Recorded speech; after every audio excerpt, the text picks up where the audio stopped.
Now from elbow we move on to forearm, and in this section we're dealing with the radius and ulnar shaft fractures. That is the forearm both bone fractures mainly, both in adults as well as in the children. Now coming to the fractures of shaft of the radius and ulna, the most common the mechanism of injury and pathology is that it occur quite commonly, especially in the case of children.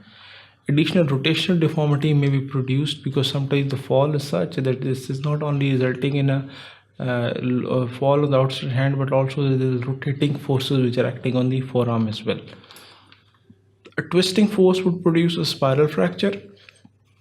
Angulating force would produce a transverse fracture, and a direct blow can produce mostly a transverse fracture or even an comminuted fracture as well.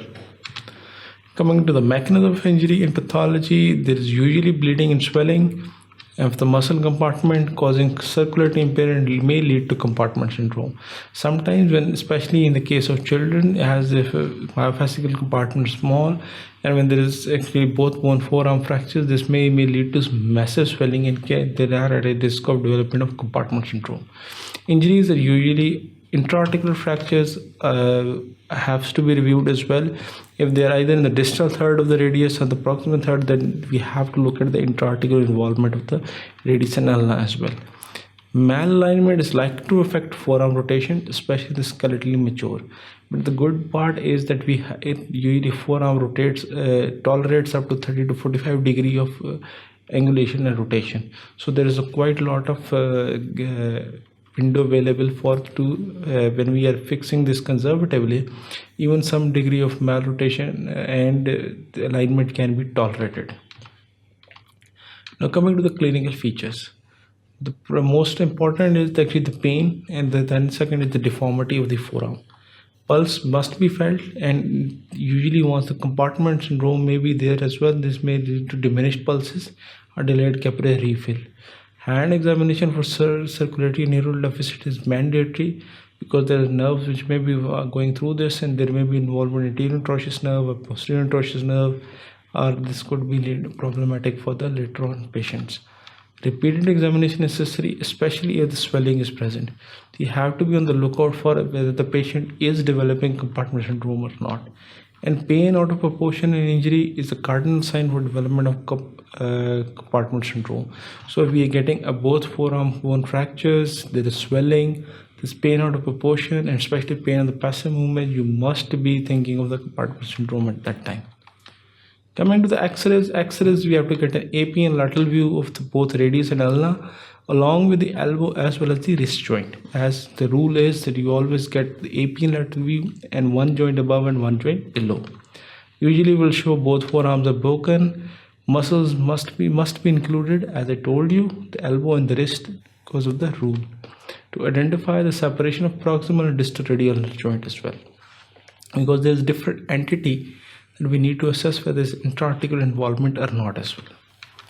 Now coming to the X-rays, continuing in adults, the displacement in any direction, shift, overlap, tilt, twist is actually termed as both forearm fractures. In low energy injuries, fracture may be transverse oblique. In high energy, it may be comminuted or even segmental.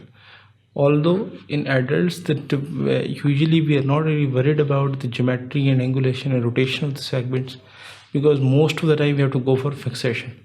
But in children, we have to look at what is the alignment and what is the rotation of the both forearm fracture, and whether post-operative, when we have applied the POP, how much angulation and malrotation still remains.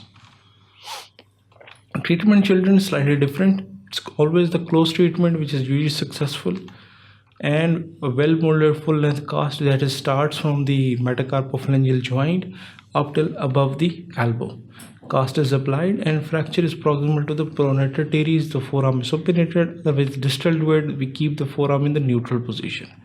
And in mnemonic is, if it's distal, keep it pronated. If it's mid shaft, keep it mid prone position. If it's proximal, keep it supinated. Continuing with the treatment in children, splintage is usually retained till around 3 to 4 weeks. Hand and shoulder exercises are encouraged. Occasionally operation is required, but usually even if it is there, we go for percutaneous flexible nailing, especially of the radius and ulna. and fixation is with the flexible intermedullary nails, and childhood fractures usually remodel well. But the only thing which is important is that we have to look at post-operatively, or even after we have applied the cast, we have to look at how much angulation and rotation is there and whether is it within the acceptable limits or not. Coming to the treatment in adults. Reduction is difficult in adults because of muscle mass, and usually the most common treatment for the both forearm fractures in adults is always open reduction internal fixation. Interfragmentary compression screws and plates or dynamic compression plate is usually done most of the time. Bone grafting is advisable but not always needed. Sometimes an acute fracture you don't go for bone grafting, but if it's a non-union then probably you have to go for bone grafting as well. Active exercises of the hand and the wrist are started. Shoulder and elbow exercises can also be started, and so that patient gets to rehabilitated as well. If it's comminuted fractures, they have to be immobilized, sometimes with a bridge plate, or sometimes we may have to go for rush nails, although they are rarely utilized in case of radius ulna. Coming to the open fractures are actually treated as per the ATLS guidelines. We have to look at the patient is stable by ATLS first, and if the patient is hemodynamically stable and this happens to be an isolated radius ulna open fracture of the elbow or of the forearm, then probably we have to classify according to Castillo. I have to start antibiotics and tetanus prophylaxis. Wounds have to be washed copiously depending upon how much grade or Castillo classification. If it's 1, we have to wash with 3 liters. If it's 2, we have to wash it with 6 liters. And with type 3A, B or C, we may have to wash with 9 liters of normal saline. Then nerve function circulation is assessed as per ATLS protocols, and wounds are excited, and all the soft tissue which is dead is actually debrided, and all the soft slough and all that is removed from the tube. If once we have applied the vac, and then you assess it whether what is the classification of the wound. If it's either Castillo 1, 2 or 3A, then we can go for internal fixation. But if it's 3B or 3C, we'll have to go for some kind of external fixation initially.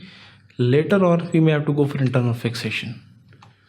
And usually the most common is actually if bone grafting is necessary, the best effort until the wound heals. Because unless wound bed is not proper, then this bone grafting will not help. Usually if it's 3B or 3C, the bones can be stabilized by external fixator till the wound either heal or the wound bed is prepared, and we can go for skin grafting or muscle flap or net. And then for that, we probably required some plastic surgery consultation as well. Once we have that wound is covered properly, we can go for definitive internal fixation, which could be in form of plates or it could be in form of nail as well. Coming to the complications, early complications include the nerve injuries, vascular injuries, and compartment syndrome, especially in the case of both forearm bone fractures. Late include delayed union, non-union, malunion, and even the compartment syndrome sequelae includes Bookman ischemic contractures, which is unfortunate, but that can be a disastrous, especially in the case of it. We allow the compartment syndrome to progress. Now coming to the fracture of the single forearm bone, if it's either radius or it's ulna only. Although rare, but usually associated dislocation may be undiagnosed. Entire forearm should be x-rayed along with the elbow and the wrist joint.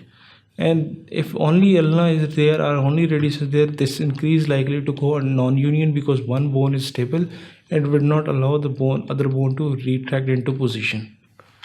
Now coming to the clinical features, usually the most commonly ulnar fractures, they're easily missed on x-rays. Fracture line is usually either transverse or oblique, but displacement is slight. But it's important to fix them because otherwise they will lead to non-union. And usually whenever we get an X-ray of the forearm, when we are getting the X-ray of elbow and radius and ulna, we have to get the X-rays of elbow as well as the wrist joint along with that. Treatment of isolated fracture of ulna is forearm cast can be sufficient for 8 weeks before full activity is resumed.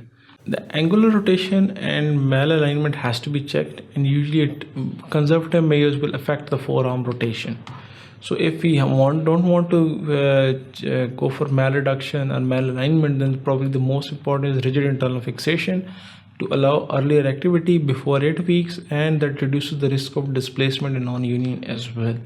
Usually in adults, whether it's an isolated ulna or radius, we usually go for open reduction internal fixation. Now coming to the isolated fracture radius, although this is prone to rotary and angular displacement, but reduction is done and forearm needs to be supinated. In adults, it's always the internal fixation with compression plated screws, while in children, we can go for conservative measures, especially with the intermediary nails as well, or we can go for casting only. But the important point is the middle and distal third fractures of the radius in children are unstable, so sometimes that is why intramedullary nails are preferred. In this section, we will briefly go through what are the both forearm bone fractures, especially in the case of adults and the children. Whenever we are getting an X-ray of the forearm, we have to get the full view of radius and ulna along with the elbow as well as the wrist joint, and both the AP as well as the lateral view. Whenever we are in children, we can easily go for close reduction and casting in the case of both forearm fractures, but it is important to rule out that there is no swelling and there is no suspicion of compartment syndrome. In adults, we have to go for open additional internal fixation of the both forearm fractures, whether it's isolated radius or ulna, or it's both the radius and ulna fractures in the case of adults. Thank you very much. Keep watching sqadia.com.